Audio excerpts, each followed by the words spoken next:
Right now, another traffic shift planned for the ongoing Verona Road project, and drivers say one specific intersection has been a major headache. And a local school district is acting swiftly after learning about a racially charged social media post involving one of its students. Plus, a Madison woman comes home to find a giant hole in her front yard. What the city is doing, why she isn't happy about it. Straight ahead. From the Channel3000.com Alert Center, this is News 3 Now at 6. Thanks for joining us. There may be nothing more frustrating than being at a dead stop in traffic. Some commuters tell us they're waiting almost 10 minutes just to get through one intersection. Our Madeline O'Neill is live at Verona Road and Highway PD with why this might be. Maddie?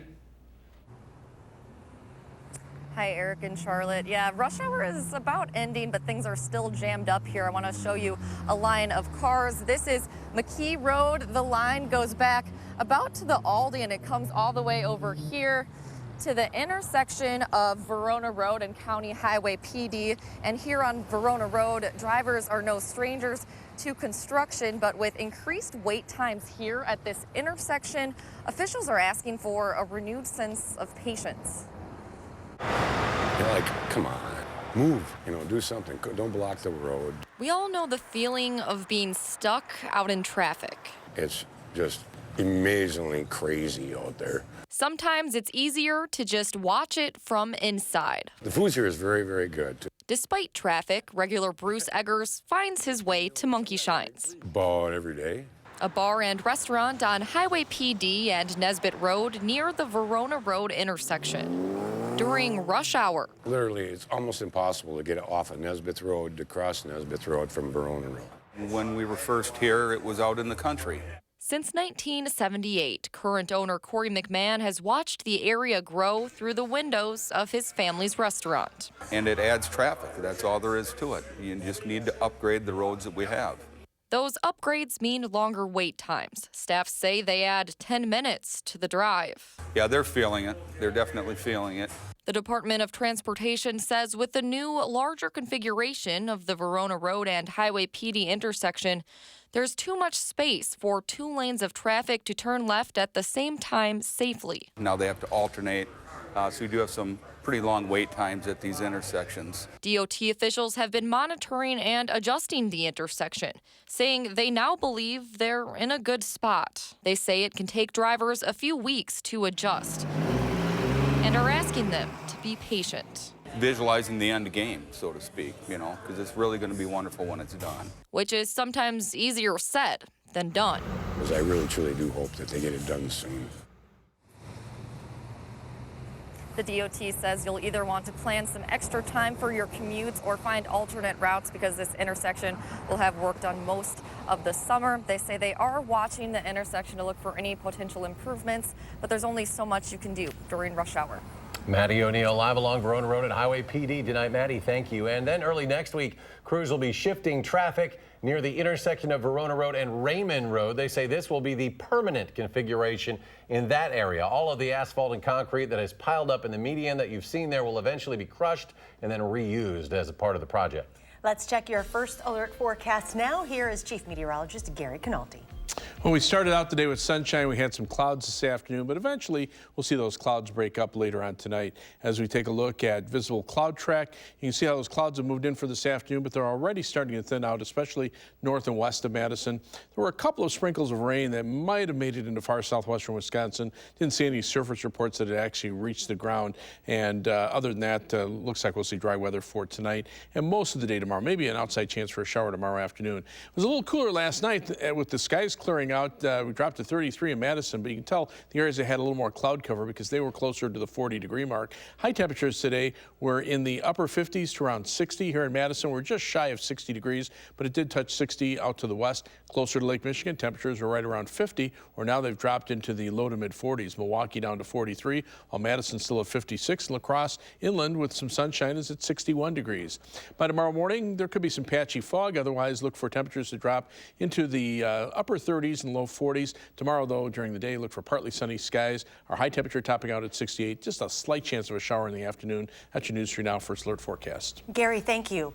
We're hearing from Governor Tony Evers today for the first time since his meeting with Terry Go, the CEO of Foxconn. He says most of yesterday's meeting in Milwaukee was an introduction and meet and greet of sorts, since it was their first time meeting face to face. When asked, do you trust Foxconn? Here's what the governor had to say. Certainly the people I have dealt with, the answer is yes. My goal with dealing with Foxconn has always been around issues of accountability and transparency, and I think we have helped shape that to some extent. We know now that... The governor also touched on his budget proposal and the recent tension with state Republicans. To see the entire interview, check out this weekend's For the Record, 10:30 Sunday morning, right here on Channel 3. Oregon school district officials are investigating a racially charged social media post involving its students. Our Keely Arthur shares the superintendent's reaction tonight. Earlier this week, a viewer sent News 3 Now this photo. We asked the Oregon School District to look into it. They did and confirmed that one of their students sent this social media post to another student back in January. We are blurring the image to protect the student's privacy. In the photo, a young man is wearing some sort of face mask. The text reads in part, "Hey, I'm black now. I have the N-word card and you can't stop me." We spoke with Oregon Superintendent Dr. Brian Bussler. He says he's talked to both the student targeted and the student behind the post. The district is investigating the situation and figuring out proper disciplinary action. He says there is no place for racist acts at Oregon. Writing in a statement to us, this type of behavior is not acceptable. We value all students, and as an educational institution, it is our responsibility to provide a safe, secure, and respectful learning environment for all students. The Urban League of Greater Madison expanding on that sentiment tonight. President Dr. Ruben Anthony wrote, quote, "It's never okay to use the N-word. It's not okay for young people, black or white, to denigrate a black person with the use of this term. This is not a joking matter." Keely Arthur, News 3 Now. And the post was not made on school grounds. We have the full statements from the district and the Urban League up on channel3000.com. A Madison police officer narrowly avoided being run over yesterday. This happened in the parking lot near the Meadow Ridge Library and Walgreens on Raymond Road around 6 o'clock. Police say they were on the lookout for a suspect car believed to be involved in a hit and run earlier. When the officer approached the car, that's when things escalated. He asked the 16-year-old driver to turn the car off. Instead of turning the car off, the driver put the car in reverse, gunned the engine, and nearly hit our officer. The officer had to jump quickly out of the way. Now, his squad car, with the lights fully engaged, was right behind the getaway car, and so the getaway car then crashed into the squad car and put an end to the escape attempt. Police believe the car was involved in an incident near East High School where they believe the car hit a teenager. They say 3 of the 5 people in the car were arrested. 2 were juveniles. 1 was an adult. A scare this afternoon in Monroe. Several people had to be evacuated after a gas leak on 18th Avenue. That's just a few blocks from the Monroe Clinic. We Energies responded, capped that gas line, but we cannot confirm if people were allowed back into their homes just yet. The Monroe Fire Department was on the scene until at least noon. A woman in Madison is hoping the city will listen to her after workers dug a bus stop right out of her front yard. And she said she had no idea it was happening. Amy Reed joins us now to explain how this played out. Amy? Right, imagine coming home from work and being surprised with this, a giant hole cut out of your previously full front yard. That's the reality for this woman on Reeds Road. She said no one even told her this would happen. And now she hopes Madison Metro will move it somewhere else. Okay, I'm not sure where to start. How about yesterday when Monica Johnson came home from work and saw this? I didn't know what it was for. She chased down construction workers to find out, only to learn it was a new bus stop, moved 15 or so feet from where it was before, and Monica knew nothing about it. It's just really hard to accept that a giant monstrosity could be put in your front yard without any kind of notice, or I had no idea. And just how big is this thing? We checked. Nearly 19 feet across and about 15 feet into her yard. And let's not forget about the cost, $3,300. I feel like I am paying $3,300 for them to decrease the value of my home. She's been doing all she can to get someone to listen. I contacted the mayor. Calling those in power and calling us. But right now, I feel like they aren't concerned at all about works for me. So I don't know what to do. That's when City of Madison Engineering realized they messed up. They told her about the roads, but for some reason, not the bus stop, which only averages about 1 boarding per day. At this point, we are committed to making sure that we're working with her.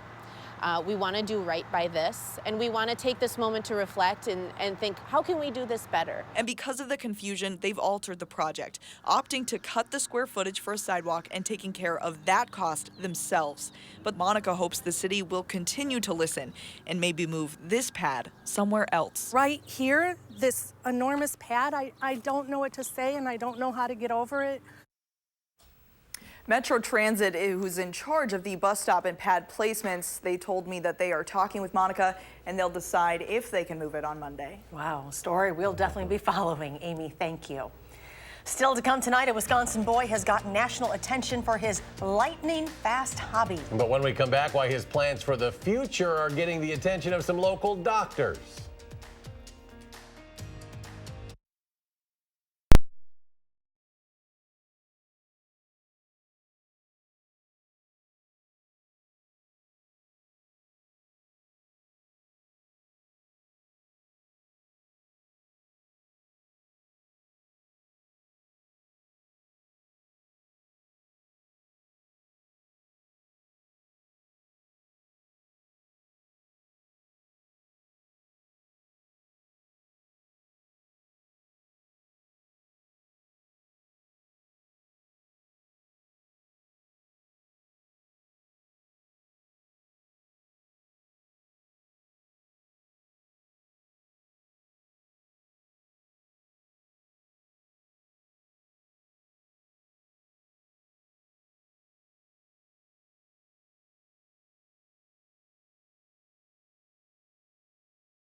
Jonah Larson has gotten national attention for his hobby and his ability to do things at lightning fast speed. Yeah, the lacrosse adoptee is a crocheting machine, but it's what he wants to do with that in the future that caught the attention of some of the most nimble doctors at UW Hospital. That's where Danica Lewis met up with Jonah today.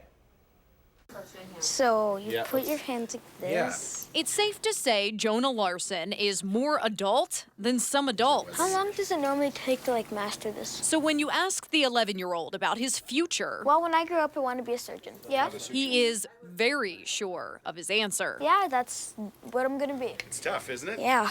It helps both his parents have medical backgrounds, Did I go through too much here? but it's what he does with his free time that has him thinking he'll have a knack for this. Oh, you push and then out. Yes. Okay. But it's a lot simpler when doing it in crocheting. To test out his career plans, the crochet prodigy is training alongside actual surgeons at UW Hospital. I put it through here to tie it off, though. These tools may not be hooks and yarn, but simulating sutures, sewing up pretend wounds, it feels somewhat familiar. Crochet helps with my hand dexterity.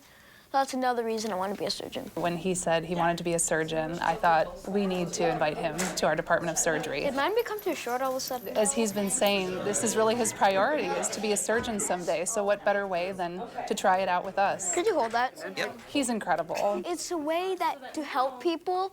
And it seems like it's kind of fun now. Yeah, I see a long blue vein. Jonah has also decided he wants to go back to his home country of Ethiopia and treat people there. Well, probably not easy, but cool. In fact, he's already selling some of his crochet work to help. This is what my future's gonna be, so I feel like this is an important thing for me to do. Yeah, it is tough, but it's also fun. But even the most mature of 11-year-olds It's been a wonderful experience. are still kids. And I got a free day of no school. Danica Lewis, News 3 Now. He could probably afford to miss a day. Along with testing out his dexterity, Jonah also got to check out MedFlight and actually teach some of the doctors how to crochet. Thanks to UW Health for these pictures. You can learn more about Jonah's crocheting and charity work through Jonah's Hands over on channel3000.com. Very impressive. And still to come tonight, ahead in sports, a preview of tonight's Game 3. The Bucks and Celtics playing this evening in Boston. But first, our warming trend continues into the weekend. Gary will have our full forecast in a couple of minutes. Stay with us.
Chief Meteorologist Gary Canalti joins us from outside on the weather patio. And Gary, no jacket, no umbrella. That's pretty good.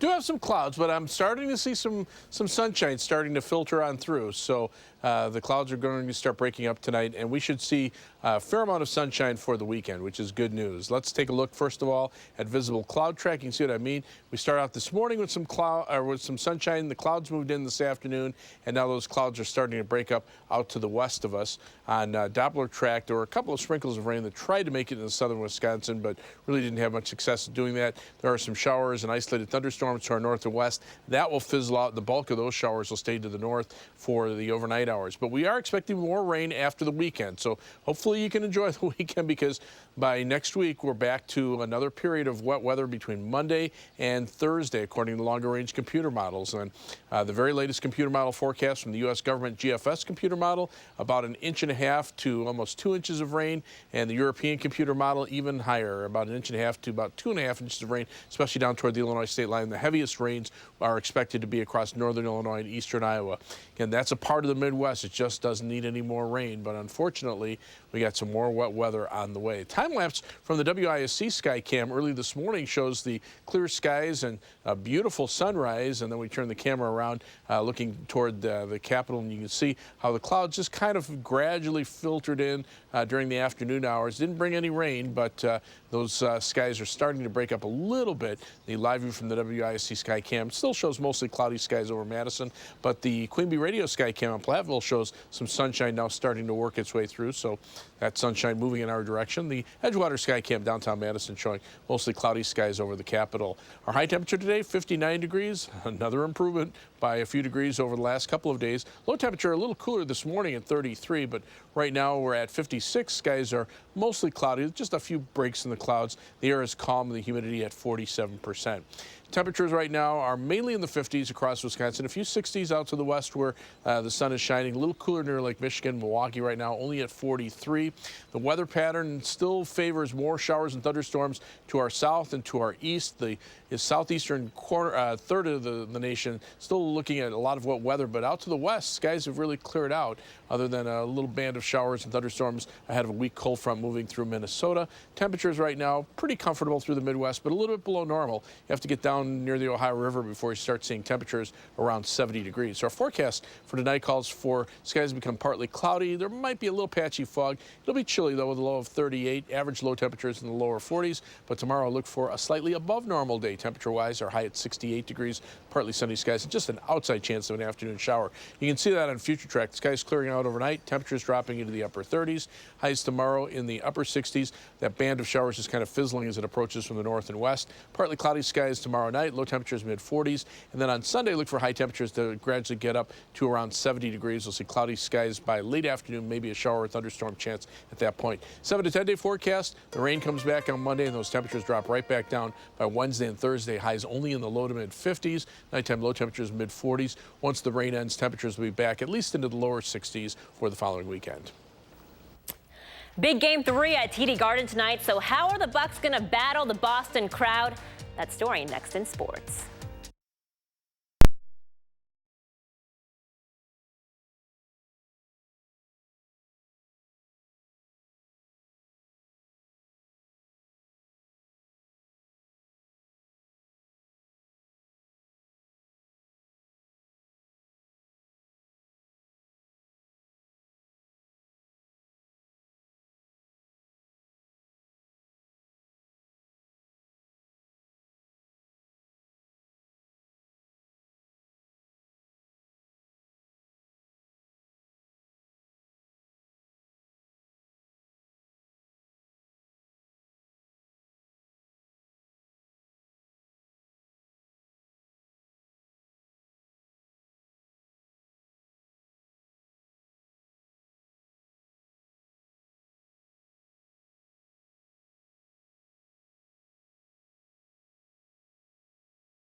All right, so I had a friend text me this morning saying April showers bring May flowers and Kyrie superpowers, and I bet you he goes for 30+ tonight. Obviously, that friend is a Celtics fan, but that actually might be the case. Neither Kyrie Irving nor Giannis Antetokounmpo has cracked 30 points so far in this series that's tied up at 1 game apiece so far.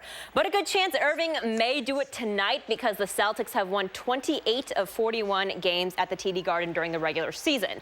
Head coach Mike Budenholzer and company, they're well aware of this, and they know they have to stick to their game plan tonight. I mean, we know what to expect with that crowd. This crowd is rowdy. They try to get on you. And, you know, Boston, they play better at home also, so just got to be ready for it all. You know, our togetherness is something that we've talked about, you know, a lot during the year, and the road can test you in that way, and things are going to go against you, whether it be calls or the other team playing well, and if you can stay together and stick together both ends of the court, then it gives you an opportunity to kind of weather whatever it is that happens on the road. And so those things will just continue to be important to us. Tip-off tonight at 7 p.m. And here's the rest of the schedule. Game 4 will be on Monday in Boston, and Game 5 back at Fiserv Forum. 6 and 7 will only be played if necessary. Rookie camp starting today for the Packers, the team making it official for 6 draft picks today, signing them all to contracts, as well as 11 rookie free agents. And there's at least one familiar face in the group to Badger fans, former Wisconsin running back Tywan Deal getting a tryout in Green Bay. So how can a guy like him make the cut? I just want to see guys compete, give great effort, strain, the finish, and then, you know, if they have the skill set that we're looking for at that particular position and their ability to showcase that gives them a great chance. Final regular season series at home for the Wisconsin softball team this weekend, and the Badgers hosting Nebraska. The Huskers struggling in conference play with an 8-12 record, but they've won their last 3 games coming into this series. Nebraska up 2-0 early, but bottom of the first here. Runners on the corners for Lauren Foster, the squeeze, and check out the wheels on Tyra Turner. Slides and safe. If you remember, Turner was a 5-sport athlete at La Follette High School. Right now, Badgers up 3-2 in the 4th inning. No Christian Yelich again tonight in the lineup for the Brewers. The team hosting the Mets tonight with Brandon Woodruff on the mound for the Crew. Steven Matz on the other side. Both guys pitching pretty well so far this season. Brewers coming off of a series split against the Rockies. Finally tonight, if you're a Pat Connaughton fan, please avert your eyes. The Bucs guard threw out the first pitch last night at the Brewers game, and it was not great. Ironically, he was a former Major League draft pick. The Orioles picked him up in 2014. Check out the slow-mo here. I think he needs a little bit of work, you guys, but at least good form, you know, and props to that girl back there. Didn't even flinch when the ball came towards her. Orioles still have his rights for another year. This is very true. I don't know if they'll I don't know if they're really going to pick that up or not. There's a rising fastball. I mean, you know, so. Basketball. Rising. The keyword is rising. Gary, final check. Clouds are starting to move on out. We're seeing that on visible cloud track. We had the morning sunshine. The clouds came in. Now they're moving out. Rain pretty much staying away at this point. Temperatures right now, mid-50s here in Madison, a few 60s out to the west of us. Look for temperatures to be upper 60s, close to 70 for the weekend. Just slight chances for showers in the afternoon tomorrow and Sunday. And then rain middle of next week will cool temperatures down before warming up for the next weekend. Thanks for joining us for News 3 Now at 6. Enjoy your evening. We'll see you back here at 10.